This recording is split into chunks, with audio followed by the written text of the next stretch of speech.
Hello, Chelsea fans. It has been a brilliant, brilliant day, and dare I say, a brilliant, brilliant month. We have Alex back today. Rahul, Alex, welcome back, guys. How are you guys doing? Doing really well. I'm excited to be back here, especially with things going in a pretty good direction for Chelsea. So far, so good, I would say. And I think this episode is going to be a little special. Rahul's brought out some special props. He's going to use some maybe explicit language. I don't know. We'll see when we cross that bridge. But Rahul, how are you doing? How are you feeling about today and maybe January overall? Sorry, I was just sipping on our haters' tears right there. Um, no, look, it's been an interesting 48 hours. The last time we spoke to Ben, we were wondering what was going to happen. We were anticipating something happening. Since then, we've been on a roller coaster of it's happening, it's not happening, it's happening, it's not happening. But it has. It seems like it has happened. It hasn't been announced, so I could be the one crying tomorrow. But at this point, it's all tears of joy and happiness because we finally gotten Enzo over the line and brought in a marquee signing to kind of wrap up this window. And I'm sure we'll get into how much we've spent over the last 8, 9 months. But at this point, it's exciting to be a Chelsea fan. It's a great time to be a Chelsea fan. But there is a little bit of a dark cloud in my mind around the fact that we are spending a lot in one less than a year, really. So, um, but right now, super excited, super happy, looking forward to the future, and it's looking very bright for us. It is looking bright indeed. I'm going to have you, taper the pessimistic thoughts towards the end of the podcast. Let's be a little positive for now. Alex, we've done a lot of business. I think probably the most business I've seen Chelsea do in a single transfer window, both in terms of numbers maybe and financially overall as well. What are your thoughts so far? And I mean, other than Enzo, is there anybody else that sticks out? And we'll kind of go through the list in a few minutes here. Yeah, well, I think obviously it's nice from a Chelsea fan point of view. I see some fans complaining about it, but I think most Chelsea fans with any sense are just thanking the Lord that we have an owner who is backing us, who is threatening True. perhaps to back us even more heavily than Roman has at times. I mean, this is his second transfer window in Yeah. control of Chelsea, or I mean, I believe I saw a stat somewhere, and it sounds outrageous, but supposedly they said that we outspent all of Europe's top five leagues combined, like Chelsea as a club, which I think is absolutely brilliant. I too am sipping on the haters' tears. And I am really excited to see these guys, especially if we can get Felix on a permanent transfer. That is really my dream because I think he wants to stay in London. And I was iffy on him, and now suddenly I'm in full support of the Galacticos Part Two that Todd Boehly is assembling. So bring it on. Listen, cheers to all the Chelsea fans out there because this has been a wonderful transfer window. I have my reservations, but like I said, I'll save that towards the end of the podcast. Let me run through the signings so far. Obviously, we know Enzo. Hopefully, that's sealed and dealed today. 121 million euros. It's the Premier League transfer record right there, and one of the highest for a midfielder in general. So, the Chelsea team really must be backing this boy to go and be something big. But other than him, we've strengthened in other areas as well. Nani Madueke coming from PSV for about 35 million euros. Mudryk, I think that was the excitement last week, and that's kind of over the hill right now, but about 70 or 80 million euros from him as well. João Felix on loan for about 11 million. Benoit Badiashile, maybe we're not talking enough about him, but 38 million. He's transformed that defense already. Andre Santos, maybe one for the future. I'm hearing that he might get his work permit. He might come into the first team, so we'll see that in a little bit. David Datro Fofana, a lot of people thinking he's going on loan. He's staying right now, especially with the injuries and the short of strikers up top.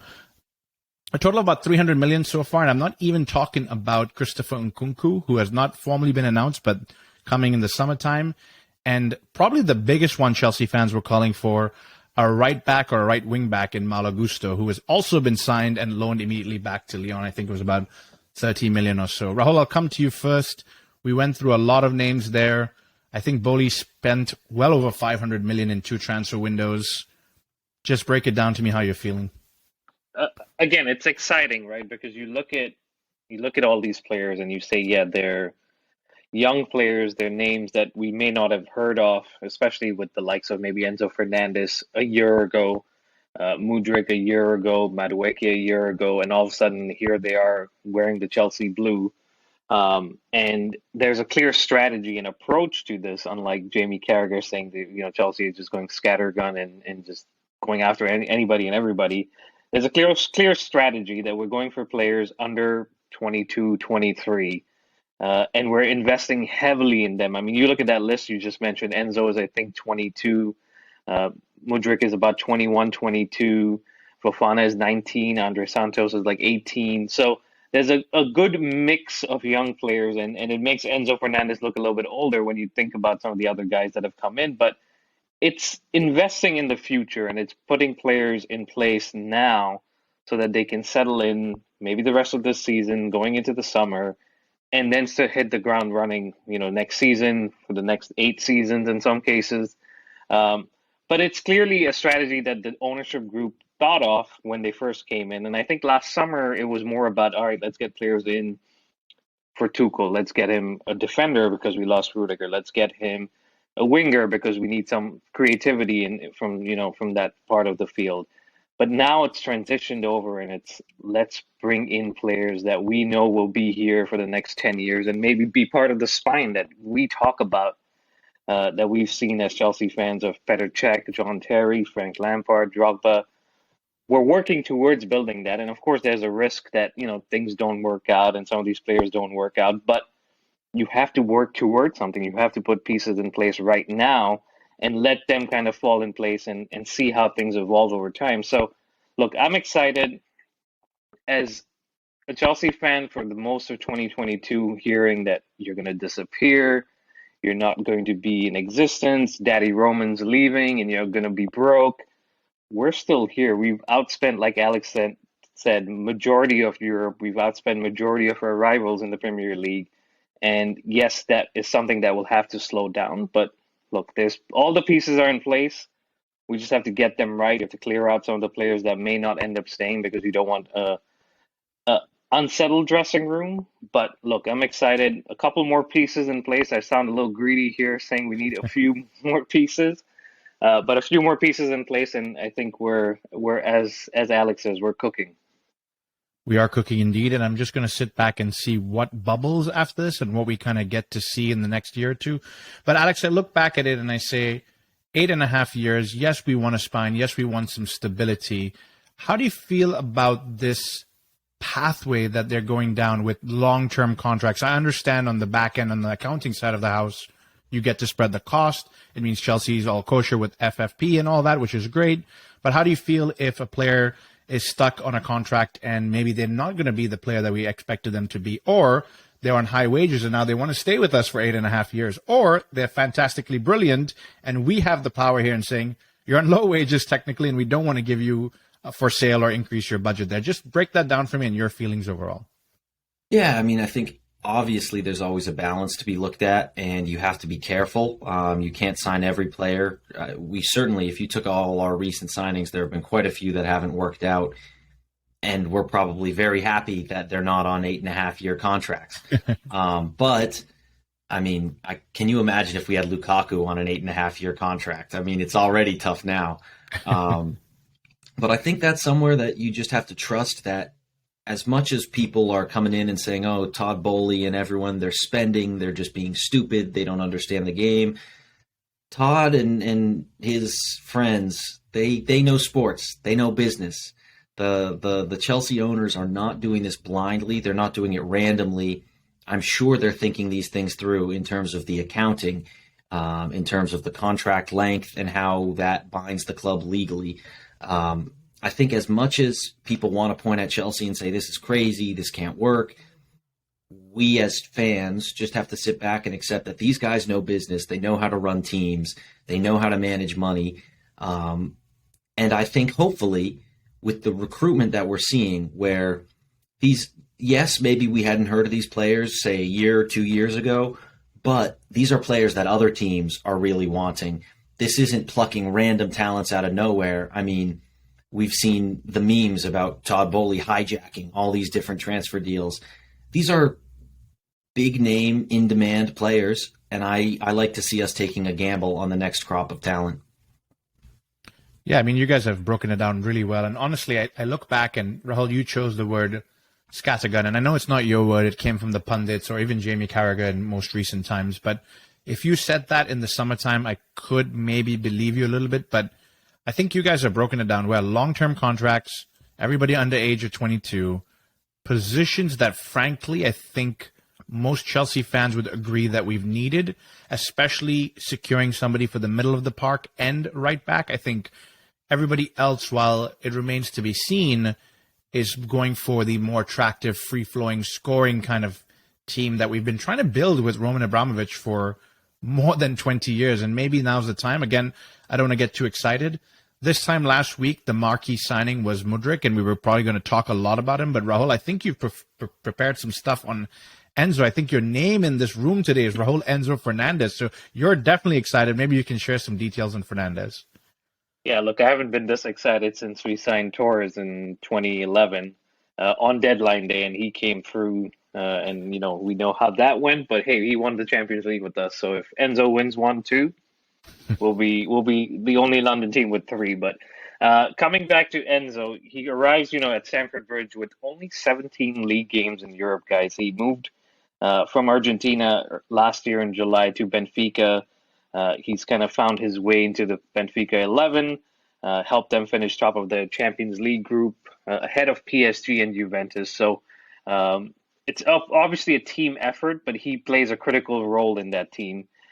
He won the World Cup with Argentina. He becomes the most expensive Argentine player in the world, and you would think that would be something that Messi would, be holding. But this is something that Enzo, at this young age, has the title. And yes, you can talk about, is it pressure? Is it something that he has to now learn to live with?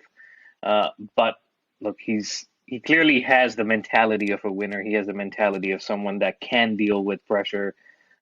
Most likely looking at the World Cup, where he was the heartbeat of that team and ends up being the best young player at that tournament. So again, we've signed a player that has a lot of potential, and I'm a little bit concerned by the fact that we will have to throw him into that midfield just because we don't have any numbers there. But again, I believe and I truly see that he has the character and the mentality to make it and just not worry about the fee, what people might say, and just go for it, which is what we want to see. And he plays currently in a defensive kind of midfield of 3 on the left side, but he likes to control the tempo of the game, and that's seen by his 109 passes per 90 minutes. He has the ability to play it over the top, keep it short, kind of, get back into defense, clear up, anticipate. So I want to go out on a limb and say he's a good mix of Jorginho, Kovacic, and Conte, which is something that all 3 of them have their strengths and weaknesses, but he seems to have all of their strengths. And I'm sure we'll learn some of the weaknesses, but with a good team and structure, I think we're in for some good times. Well done to break that down. I think I have to be very honest. A lot of Chelsea fans were excited for Enzo, and I think I'm excited of the idea of Chelsea finding a player to fill in a midfield role, but I don't know much about him, so you've done a fantastic job of giving a little background there. Alex, any worry spending that much money on a young man that's really only been in Europe and at the highest level in Europe for 6 or 8 months now? Yeah, I mean, you'll always worry about that, I suppose, but at the end of the day, I feel like whether or not a signing is young, whether or not they've made an impact in Europe before, I mean, Rahul was talking about Torres, for example, a player at the absolute top of his game, who I'm sure no Chelsea fan, if you asked them at that moment in time, would have said paying for Torres is going to end up being a mistake. And now, was it a mistake? Could you look at his Champions League assistance towards us? I still think that was worth it. But overall, bringing in a player who's a veteran or who's proven themselves, so to speak, does not guarantee success. We watched Jack Grealish struggle after moving to City for a crazy sum of money. I mean, that's why I guess I'm a little more open-minded maybe to some at splashing this sum of money on a player, because at the end of the day, you're looking at talent. experience will come with the games to follow. Coaching can be done on any player who's open-minded. At the end of the day, you're buying talent, and I'd just as soon pluck a really promising young talent who could have many years ahead of him with us if things go well, hopefully. I'd just as soon spend the money on that because it's always going to be a gamble, and we've seen some very big names. I mean, again, our friend Lakaka comes up to mind as someone who, at the time, every Chelsea fan said, look, he's expensive, but we know what we're buying.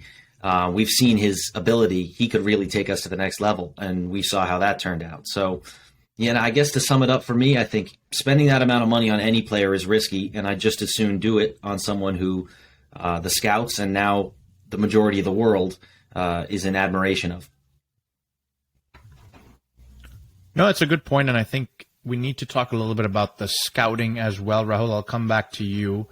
Look at the team overall and the players that we've managed to lure to Chelsea. We're not doing so good at this point in the Premier League. We're out of the couple of cups that are local. We are going to see what we're going to do in the Champions League, but we managed to attract some of good young talent. But not only that, I think we've been calling for a long time to find that talent before somebody else gets them. Now, I don't know if I can speak so much for Mudryk and Enzo Fernandez. Maybe those were at the high end of the budget, but maybe Datro Fofana, Andre Santos, maybe even Badiashile. I don't think it was too expensive for what we're seeing so far. What do you make of the scouting so far of these players overall? And do you think now, with that scouting team, and I'm sure there are more to come in place, it seems like Chelsea are moving towards maybe the profile of player that we are looking for? Absolutely. I think, we've made some big signings, and that's what the media is going to cover and talk about. But like you mentioned, Fofana, Santos, Badiashile, Gusto, from, for the right back position. We've made some smart signings. We've made some signings where we went in and said, we need to address these positions. Why don't we look at the up and coming talent? And of course, there's a risk with the youngsters, right? They need time, they need to adjust and all of that. But in past, we would have said, well, why don't we go buy a Zappacosta from Serie A because he's been a little more matured. Or we'd have said, why don't we go buy a Drinkwater because he knows the Premier League. Now we're looking around, and I think it goes down to the people that are being hired behind the scenes by Boehly and Eghbali and the ownership group. And I know they want to follow the Red Bull model. Vivell came in, and I think he has a big hand in identifying and maybe suggesting some of these names to the ownership group. Yet they still have to scout them, get them to come to the team. But I think we're taking the right approach, and this spending has to cool off, guys. We can't just continue to spend 600 million in a year. And so that's where the scouting, like you're saying, Jackie, identifying talents around the world that can come in for 12, 13, 14 million. And all of a sudden, we're in a position where teams are coming and saying, we'll give you 100 million for a player that you just got for 12. So I think long term, that's the goal, but we also want to be successful in the short term, and that's where you do have to spend. And I want to come back to a point about rival fans, but with the scouting, I think we're taking the right approach, and that's what we should be looking to do, maybe not next summer, but beyond that for the long term.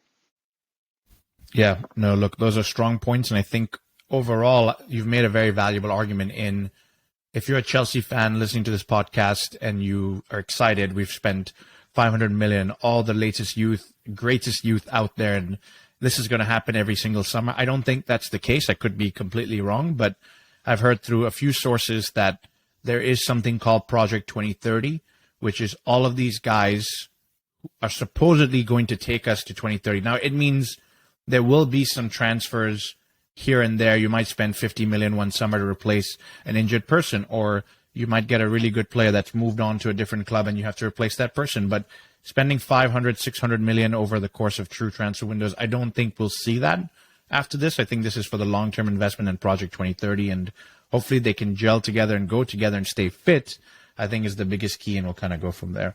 We can come back and talk about transfers, incoming and new faces. Let's talk a little bit about outgoing and maybe spend a few minutes on Jorginho, J5. He is one of those players that splits Chelsea fans right down the middle, maybe a little heavier to one side or the other. He came in under the impression that he was Maurizio Sarri's favorite player, his son. He got a lot of stick for that.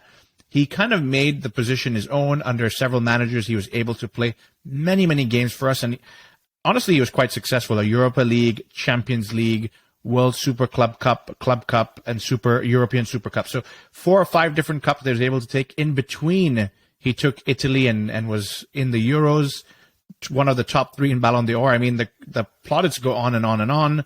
He leaves today for 10 million plus 2 in add-ons, depending on what that is. Alex, I'll come to you. Actually have defended Jorginho quite a bit, so you might be on the Chelsea fan side that actually was pro Jorginho for a little bit, but your feelings overall on Jorginho? Yeah, I think Jorginho is someone who I think is a little hard done by Chelsea fans and football fans in general. I think we all know he's not the flashiest player. His job isn't to score goals. It's not even really to get assists. Though with that said, there are pretty good compilations out there of potential Jorginho assists that were wasted by Chelsea attackers. But I think he's the type of player that just usually goes under the radar. And although a lot of people had very mixed feelings on him, and a lot of people didn't like when he started getting more attention and said he's overrated and he's not good, I think I very much enjoyed and found it quite refreshing that we were able to see a different type of player in Chelsea's midfield, bossing it on numerous occasions.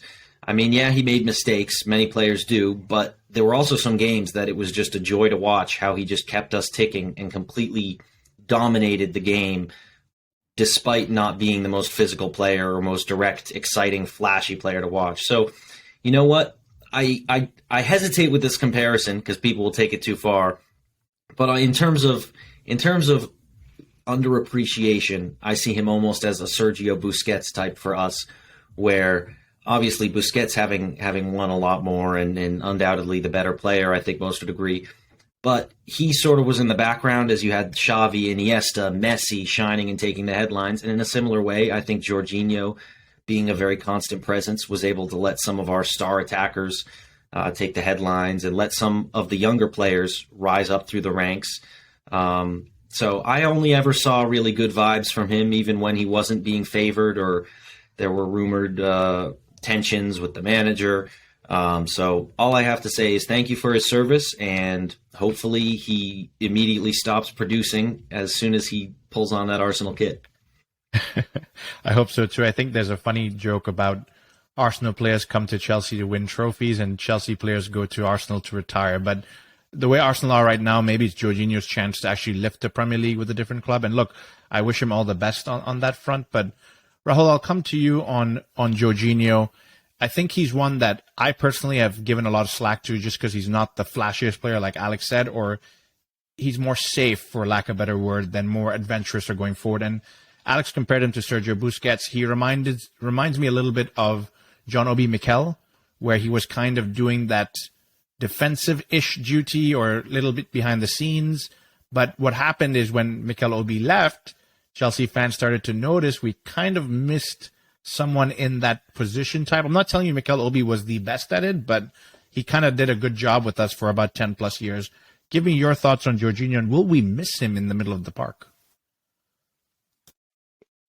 I think you both have, brought up some great points about Jorginho. He definitely divided the fans. He definitely was one that was a scapegoat sometimes when results didn't go our way. Because as Chelsea fans, if you think about it, we're used to John Obi Mikel, Michael Essien, Michael Ballack, Makaleli, these types of strong and defensive, but box to box in Essien's case, midfielders, and then in comes Jorginho, and then even right before him we had Matic and Conte in that midfield role, and Cesc Fabregas, and then in comes Jorginho, who's very different from those guys that I've mentioned.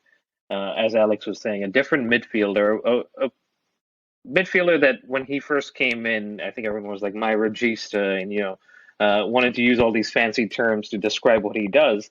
And listen, in a team like ours, if we had the system and we had players around him like we did when Tuchel was manager in that first, the run to the Champions League, Jorginho was the third best player in the world, guys. He was one that was shining, was able to control games, was able to help out defensively, help out with the attack, and just control the tempo of the game. So there definitely is a good player in there, and I think he suffered from the fact that we would change managers. He came with Sarri, went to Lampard, went to Tuchel, went to Potter, and each one of those guys wanted him to do something different, and it didn't help that he didn't have the pace because the Premier League is a lot more faster. And if you lose the ball further up, he's struggling. And I think that's where we would get frustrated is, well, why don't you try more? Why don't you like put in the tackle? Well, he couldn't. He couldn't keep up with the pace of the game. So I think going to Arsenal, playing with Thomas Partey or Granit Xhaka, and playing in a system that benefits him more, I think he's going to do really well, and he's going to be a great signing for them. And it's going to be one that we look at and we say, well, David Luiz went there when he was 32, 33. Willian went there when he was about the same age, and we called them a retirement home. But I think in the case of Jorginho, it's going to be the opposite, and we're going to be like you said, Jackie, we're going to say, well, why don't we just hold on to him and not let him go to Arsenal so they, didn't make a better case in the Premier League. So I appreciate what he did for us. Yes, I wasn't his biggest fan, but I appreciate what he did for us, and I wish him well. And hopefully, like Alex said, Agent Jorginho comes out and prevents Arsenal from winning the Premier League. But listen, he's going to be in a system that suits him, and I think he's going to do well. No, look, I think all of us wish him well, at least if you're a true Chelsea fan and know that no matter what you felt about the individual overall, I think they always try and give their 100% when they come on that pitch. So wishing him well. I think I personally am going to miss the hop, skip, and a jump because he was one of our best penalty takers. So who takes the penalties now? That's a great question. Alex, I'm going to pass it over to you first to give us your feedback on that one. On who takes the pens? Yeah. That is a tough one. I could see that is a very interesting one. The issue is we don't even have a starting lineup. Whoever's on the pitch will take a pen. That could be 30 different players for every position. That's a very fair argument. Rahul, I'll come back to you there because you asked the question, so maybe you've got someone in mind that can step up there. I don't. I mean, like Alex said, we have so many options that it really depends on who's on the pitch. But I'm thinking maybe a Mason Mount because he seems to be playing consistently. But again, I honestly I don't know. Maybe Kai Havertz. He scored in the Club World Cup. So it's good. Yeah, it'll be definitely interesting. And I think I have a second part to that question. So Jorginho is vice captain. It seems like Azpilicueta will be moving on in the summer. Real quick, your guys' thoughts on who ends up becoming vice captain at least now, and then maybe becomes a captain in the summer. Yeah, I think I'll take that one first. I'll answer your penalty question before I move on. I actually looked this up when Jorginho left because I knew he was hop, skip, and a jump champion here. I think it's going to come down to someone like a Kai Havertz. I think he's got 9 penalties taken, 0 misses. A Raheem Sterling, when he's fit, I think he's got 6 or 7 penalties or 8 penalties for City, and he's pretty good. Mason Mount, I think, is 2 or 3, and he's had no misses either, so he's decent as well. And surprise, surprise, or maybe no surprise, Reece James is absolutely fantastic at penalties. So I think it just depends who's fit and when they're on the pitch, to Alex's point, finding the perfect 11, and then you've got a few guys that can actually take it. As far as captain goes, I think by default you're looking at maybe Thiago Silva. With everything that's going on right now, he is the most senior player, but also plays every single game no matter what's going on around there. And second choice, I know Chelsea fans don't like to hear this lately, but Chelsea fans may have forgotten what he's done for us. Maybe Mason Mount can step into that vice captaincy role if he's getting into that starting 11. Alex, your thoughts on just the captaincy real quick? That's a tough one. I think Thiago Silva does come naturally if you're looking at vice. I think if Reece James gets back on the pitch, he's got great leadership and ability. Though I will put in a little bit of a shout here, maybe not a super popular one. If Kepa holds his place between the sticks, he's been there through a lot. Goalkeepers tend to be directing traffic. I think Kepa has a little bit of that fire in him. I watched him punching the ball back and forth like it was a beach ball to the away fans that other time. He's my underdog shout right there for bringing a little bit of steel to that team. Yeah, so Kepa wants to be player, manager, and captain as well. Yes, I was about to be like he'd be the first manager captain. I like it. Fantastic. I think that those are problems that have to be resolved as you see a couple of these folks play week in, week out. That's wrapping up Jorginho. He will be a player that's always going to be in our history, but one that has hit a roadblock, and I'm not sure as of almost 10 p.m. here Central Time if this is happening, but Hakim Ziyech had a transfer loan into PSG. Last we have heard is that all documents were agreed between Chelsea and PSG, but did not reach for registration in time. I don't know if that's going to change what's going to happen, if there's going to be appeal or not, but Rahul, regardless of what happens, your overall thoughts, because I think if he's not going to leave now, at some point it looks like he's going to be one of those players that's going to be pushed out or probably will leave voluntarily in the summer, if not now.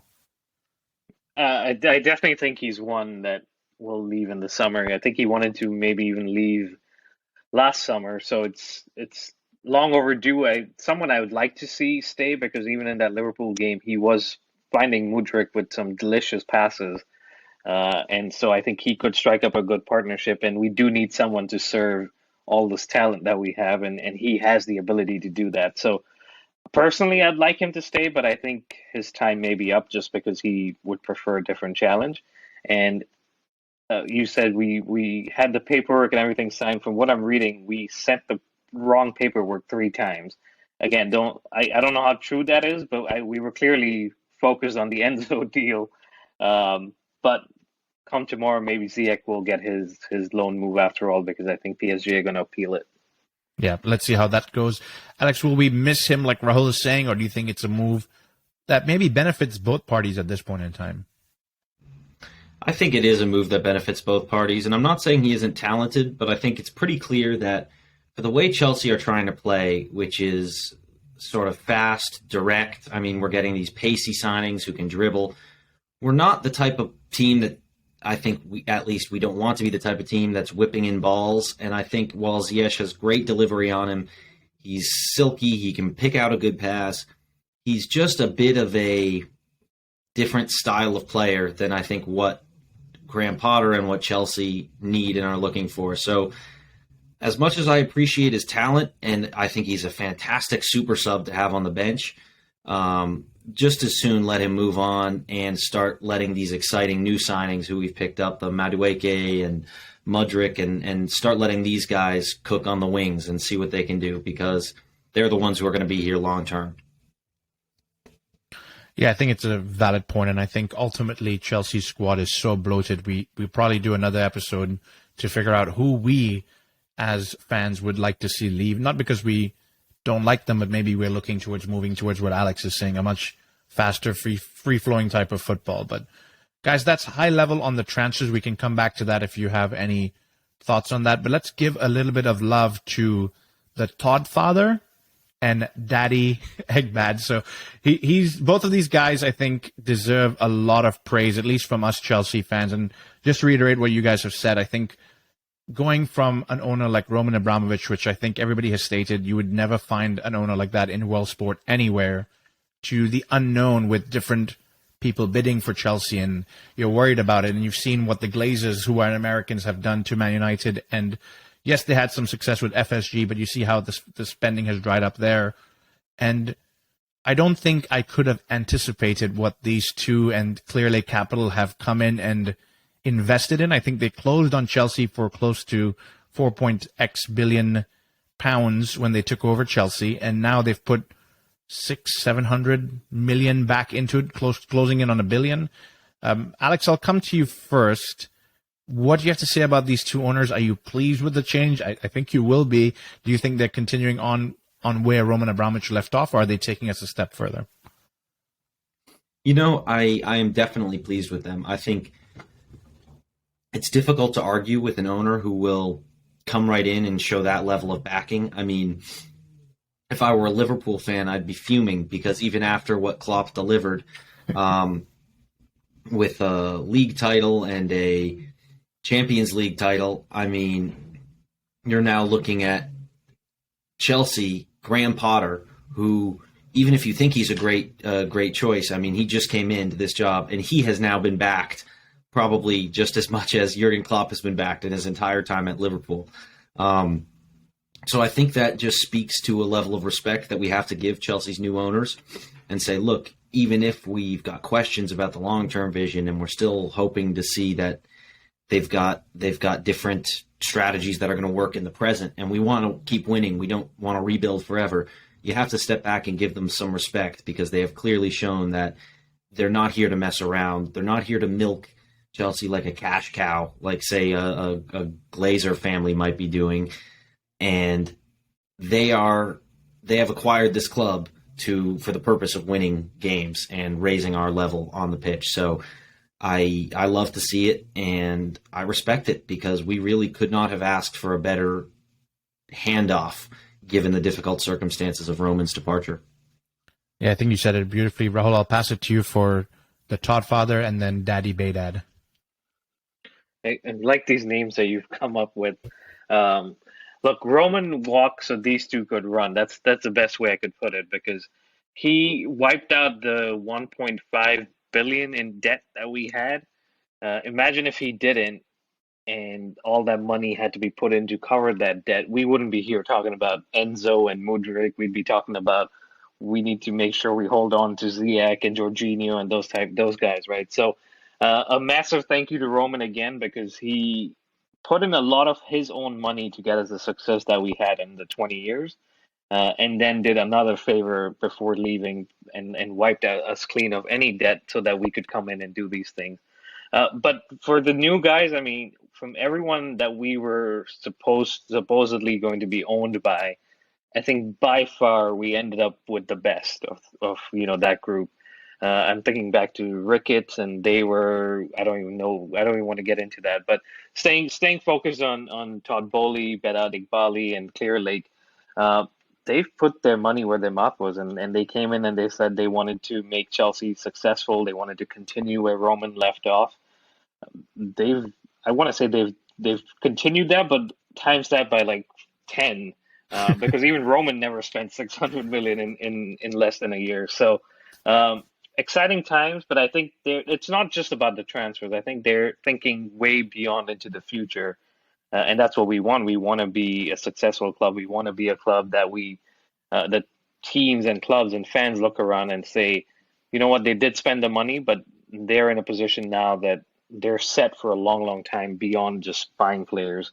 And so I look forward to that. And they had a great platform again from Roman, but they're building upon it very quickly. And I think Chelsea is going to be a much bigger brand than they currently are. Yeah, and I think I want to repeat what I said earlier about Chelsea fans not expecting us to spend hundreds of millions of dollars every transfer window, because I think one thing I've noticed, and you guys may have as well, I think Todd Boehly has been seen regularly dialing into fan calls. He doesn't necessarily talk, but I think he's listening and hearing what fans are saying and what they're interested in. I don't necessarily want to believe it's a fan says, go get Fernandez and he's going to go do that. I don't think that's what he's doing, but I think he's just gauging the temperature of how fans feel. And even if you don't see hundreds of millions in the next few transfer windows, I know there's plans to actually renovate Stamford Bridge and invest into the youth system and invest in the women's team. And so you may not see that money coming towards transfers necessarily, but you may see more seating for us to go sit at Stamford Bridge. You may see upgraded grounds where we can go have a better time and better events overall at Stamford Bridge. So I think, for one, they're doing everything that's right. So I just want to reiterate that. But two, I think they've exceeded expectations on what I thought any owner could do for Chelsea at this point in time. For a lot of us, Chelsea is our bread and butter, and so waking up early morning, I think I say this week in, week out, and watching us lose is painful, but they're putting in the foundation and the building blocks so that when we do have to wake up here in the United States and watch them, it's not going to be for nothing. It's going to be for a lot of fun. But I think that wraps up a lot of the transfers, guys. I want to talk a little bit about your overall score of the transfer window. So it's very interesting, I think, on a scale of 1 to 10, and this is very difficult to do. How would you rate this transfer window? Of course, 10 being the highest and 0 being the lowest. How would you rate this transfer window, and why are you giving it that rating? So, Alex, I'll come to you on that front first. Man, I mean, I feel like you can't really. There are so many people at clubs. I think just about any club in the world would kill to have the transfer window that Chelsea has had. I think with respect to the pricing, maybe we could have saved a bit of money on some of these players, But that's the unfortunate reality of when you're serious and you put your money where your mouth is. Clubs know they can upcharge you because if you want a player, you will get them.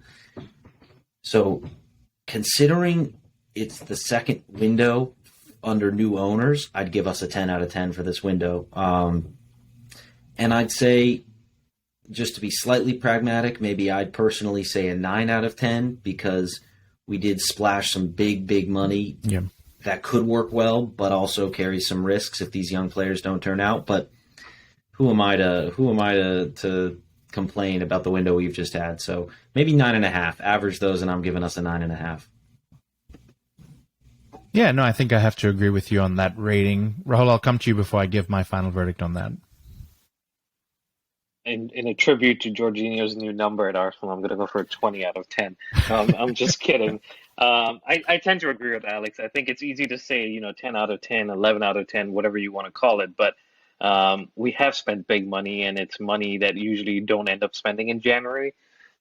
So trying to be a little, just a little skeptical there and say it's been a great window. Look, it's been a record-breaking window. I think no one spent this much ever in a January, so we've got to be happy with that. But now these players have got to work. They've got to show us what they can do, and I think at that point we can say, looking back, and say it was a 10 out of 10 or 9 out of 10. But at this point, I'll go with Alex's score as well. Yeah, you guys have actually summarized it really well, so I don't know what more to add. But 9 on 10, I think it's just learning how to be a little more ruthless in the market, or maybe push that transfer to summer, because I doubt a lot of other clubs would step up to pay the full 120 at that point in time. But look, if it's successful, Chelsea fans will tell me to eat humble pie. It's going to be fantastic for the next 8-10 years. So who am I to complain? Just before we move on, because I want to talk about Fulham as a quick preview, I want to talk about Graham Potter. Just a quick word, Rahul, I'll stick with you. A lot of Chelsea fans, again, Graham Potter splits them down the middle. He's been given the toys, dare I say, to be fully successful. This season, while I think it's a little bit difficult to get into Champions League places, do you think next season is the season we expect most from him? Absolutely. I think next season, with the summer preseason, with players that he's obviously been, briefed on and asked about, and he's obviously given his opinion that have come in, I think the expectations are going to be a lot higher next season. But not to say that we can't do something this season too. So I'm going to leave it at that, but I do expect a better turnout for the next few months, and hopefully we can get into that top 4, at least top 5, and next season we can push on from there. Alex, do you think we can make top 4 this season, or do you think we need to go for the Champions League to squeeze in back into Champions League spots? That would be quite the way to do it. And I can't imagine it would be absolutely brilliant to finish outside the top 4 and still get in on that technicality. I'm not too concerned with the results for the rest of the season. I don't really care, to be honest. I say develop these players, get them playing at their best, get them turning up and scoring goals and looking confident. I don't care what the results are. As long as we don't get relegated this season and our players start to look like they're coming together, we're getting maybe fewer injuries, we're getting a healthier squad, then I want a major trophy next season, or Potter's out the door. You heard it here first. Potter will be gone if we don't win a trophy next season. But I tend to agree with you, Alex. I think this season is going to be tough, and so as long as we put in the effort and we try to see some sort of growth where Chelsea players are playing well and working towards those results, I think next season is where we can really start to judge Graham Potter overall. But let's talk a little bit of Fulham. I think we've covered a lot of transfer news, a lot of appreciation for our owners. Rahul, I want to come back to you and start there. How do you even pick a starting 11 for Fulham? Well, I think the keeper picks himself because Mendy's still injured. I heard Reece James should be back, but I wouldn't rush him back. So I think we continue with Chalobah, we continue with Thiago Silva. We've had the 2-week break. Badiashile and Cucurella or Lewis Hall. And then midfield was where I think I'll need some help, because I know Enzo is going to be in, but do you throw him in? Do you play someone else? And I don't know who that someone else is. Conor Gallagher maybe, but then there's one more position. So I'll leave that open for debate for you two. And then I think if we're playing a back four, front three would kind of be Mudryk. I would love to see give him his home debut. Kai Havertz, I think, will play up top. Maybe Mason Mount behind him, and then not sure who plays on the right. Maybe Madueke, but I don't know. Let's talk about it. And it might be Hakim Ziyech if Hakim Ziyech is not gone on loan as well. But let's come back to the middle because we can spend a minute or two discussing this player. It's very important to discuss him. Alex, Conor Gallagher is a player that also splits Chelsea fans for some reason. And I personally don't always understand that. Rahul has done a great job of defending him. He has been with the club since he's been 7 or 8. Chelsea boy through and through. He has had very good loan spells, I must say, at West Brom and Crystal Palace respectively. Whenever he comes on, he's played a multitude of positions for Chelsea, but in my opinion, he gives 150% every time he's on that pitch, maybe sometimes too much percentage because he's got into trouble. But Conor Gallagher, is he one? We had bids from Everton and Newcastle respectively for him, and they were good amounts of money, I think close to 50 million. Is he one that you value in this Chelsea squad? Is he one that you would keep? And then ultimately, is he one that you would start on the Fulham game? Yeah, I think he's the type of player that gives us that edge, like you were saying. He does give 150%. I feel like he brings a level of intensity that not every player does, and not every player can, just in terms of pure physical levels. I think he is the type that, look, we've turned down some bids. Let's show them why we turned down some bids. Give him some faith. Give him a start. Because he has impressed on a few occasions. Now, maybe there have been times he hasn't been quite at the level we know he can achieve, but for me, it's a no-brainer, especially as you're bringing in all these new flashy young signings from across the world. You've got to keep some of these guys who are just Chelsea to the core. And as you were mentioning, coming from the Chelsea Academy, you just have a different understanding of and love for the club that I think is good to keep around. So let's try to keep meshing that in and not sell our players too easily. Though I will say it's a good sign that we got a good bid for him, because that would have had, I trust Todd, I trust Graham Potter, I trust them all to have done the calculations and the tactics and the do we want him and where, or would the money be more useful to us? But if we were in a situation where it turned out that the money was more useful to us, that's a good sum. And I think a sale like that would have been an undoubted success story of Chelsea's loan army, as opposed to the many stories we hear about players whose potential we've wasted, because we gave him some good experience. He showed some potential. He produced pretty well for us, and then he gets maybe a nice big money move. You'd look at that and say that was a pretty good use of our academy and system. So I'm inclined to give him time, let him stay, but I'm encouraged that we got such quality bids for him. Great, and I think that means he will start in that pivot or one of the defensive midfielders. So Rahul, I'll come to you because I think the 120 million euro question is it going to be Enzo that makes his debut alongside, or will he play it safe with Kovacic probably? I think Kovacic has a knock, doesn't he? I'm not sure, and so that might make it a 120 million euro question at this point. Yeah, I think he does. And obviously Conte is still out, Zakaria is still out. So the thought was if Enzo didn't come in, we were going to get a pivot of Mount and Gallagher. But yeah, Enzo is in, and so I think he gets thrown in, and that's, as long as he doesn't pick up a red card like his buddy João Felix, I'll be okay. All right, so we're going to see a debut, hopefully, according to the Premier Chelsea, and that's going to be exciting. Front three, I think we've discussed all of it except the right wing, so maybe let's debate that for a quick second.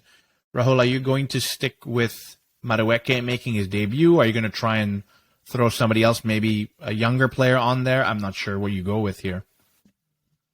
Yeah, it's funny because we have so much talent that we actually can't think of who is actually going to play there. But I definitely think Ziyech won't feature, even if he ends up staying. It's just mentally, I don't think he'll be Aubameyang maybe ready. up top and slide Mason Mount outright? Can you do maybe Fofana and maybe have him play behind a striker or something like that? Yeah, I think we're going to have to get creative with, who plays on the right and then down the middle, and Aubameyang starts. Maybe Kai plays behind him. But I definitely think maybe Mason might have to slide over to the right. But I'll let me look at our squad list and try to see who plays. But I think Mason would be a good shout. So I'll come back to you. You look at that squad list. But Alex, in the meantime, All the new signings, a lot of buzz. We've had a little bit of break. What's the score prediction from you? Oof. I mean, it's a tough one. I want to predict a win. I refuse to predict anything less than a win here. And I think hopefully we get a pretty convincing one because I think we have that. I think we have that in the locker. Yeah, we haven't been amazing, but at the end of the day, we're a team that has the quality to pull out in front. And I think even though Fulham are technically above us in the table, so we're punching above our weight in terms of the Premier League standings, I think this is a game that we should win based on quality alone. It's at home. We've got these exciting new signings. I think it's got to be a win, and I'm going 3-1. That's going to be an exciting game if that happens, because I would kill to see that. Rahul, I'm going to come to you and see if you've changed your mind on who's playing on the right. But, Stamford Bridge should be buzzing. I think it's been a little flat lately, and we've all seen that just because of everything that's going around. But should be buzzing, should be exciting to see some of these young men playing and running around the pitch. I mean, the record transfer for a midfielder or for the Premier League record transfer alone would get us buzzing. What's your thoughts on that right wing, and then what's your scoreline prediction? I'm going to go back to Nani Madueke because he is a natural winger, and so let's put him in there. Let's see what he can do. And a home debut isn't a bad way to get a younger player into the squad.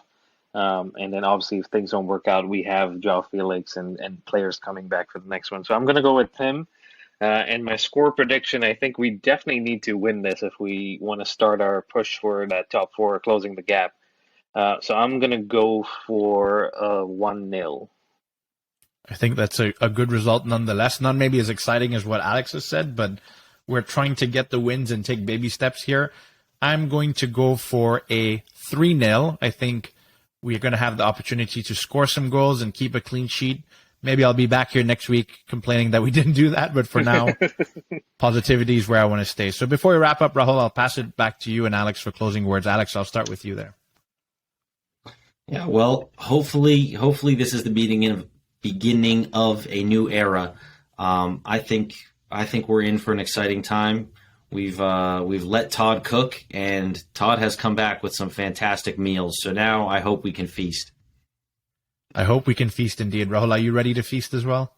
I'm ready to feast. I'm ready to see us be hated by everyone because that's what I'm hearing. And when Chelsea's hated by everyone is when we do our best. So bring it on. And I have a quick question for you before we wrap it up. And I know we're trying to close it out, but we can only register 3 of these new players that we've brought for the Champions League.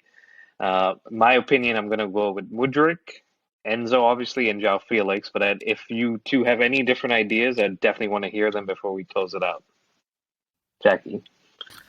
That's really, really tough because I think Badiashile has made an incredible difference to this team. However, I think with him being, with no disrespect, maybe the lower profile of the players that we brought in, I have to agree with you. I think Mudryk, João Felix, and then Enzo will be the ones that come in because they will help attacking-wise while we have some of the defensive talent helping us. And Alex, are you in agreement with that, or do you think someone else deserves to be in there? I'm in agreement there. I think the time has come to just trust what we've got and put the players out on the pitch that we think are smartest and let them cook. No easing into the fire here. This is do or die. We need to turn this around. Awesome. Well, that wraps it up, guys. It's been great to have Alex back. Hopefully he'll continue to join us for the rest of the season. But I know he's a very busy man. He's cooking like Boehly on the sidelines. But that wraps it up, guys. Thank you very much for joining us. Please continue to subscribe, like, and follow us. It's at the Premier Chelsea on all major podcast providers: YouTube, Instagram, and Twitter. And we will be back with a new episode. But until then, stay safe and up to Chelsea.